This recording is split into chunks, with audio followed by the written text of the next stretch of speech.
Good morning.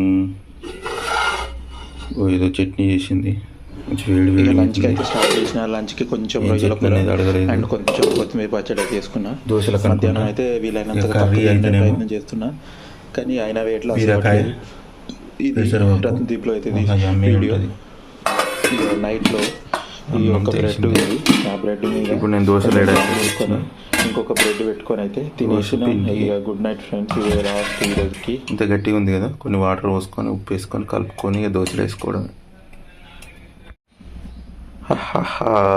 మళ్ళీ వచ్చేసా. ఇగో ఇదే అండి దోశ పిండి. ఈ దోశ పిండితోని మనం దోశలు అయితే వేయబోతున్నాం. మసలింది మంచిగా.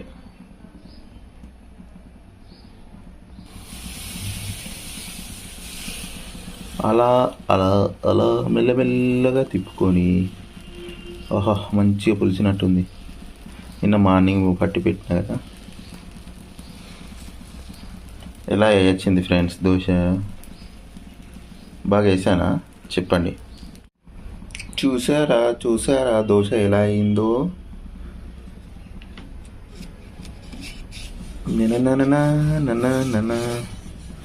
చూసారు ఇంత సింపుల్గా వస్తుందో?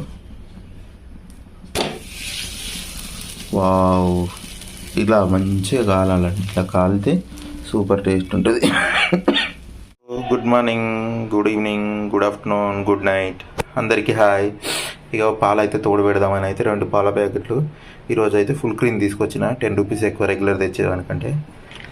ఎంత ఉంది? 36 ఉంది. అది 31, ఇది 36. సో ఇది కొంచెం చిక్కగా ఉంటుంది. ఫ్యాట్ అనేది 6% ఉంటుంది. నేను రెగ్యులర్గా తీసుకొచ్చేది 3.5, 4 ఉంటుంది సంథింగ్. అంతగా అబ్జర్వ్ చేయాలి. రెగ్యులర్గా అయితే ఇందులోనే విజయాలోనే స్టాండర్డ్ తెచ్చుకుంటాం, కానీ సార్ స్టాండర్డ్ లేవంటే ఫుల్ క్రీమ్ తెచ్చుకున్నాను. ఇవైతే మంచిగా చిక్కగా అవుతాయి. ఇవైతే ఇక ఇందులో పోసుకొని వేడి చేసుకొని తోడు పెట్టుకోవడమే.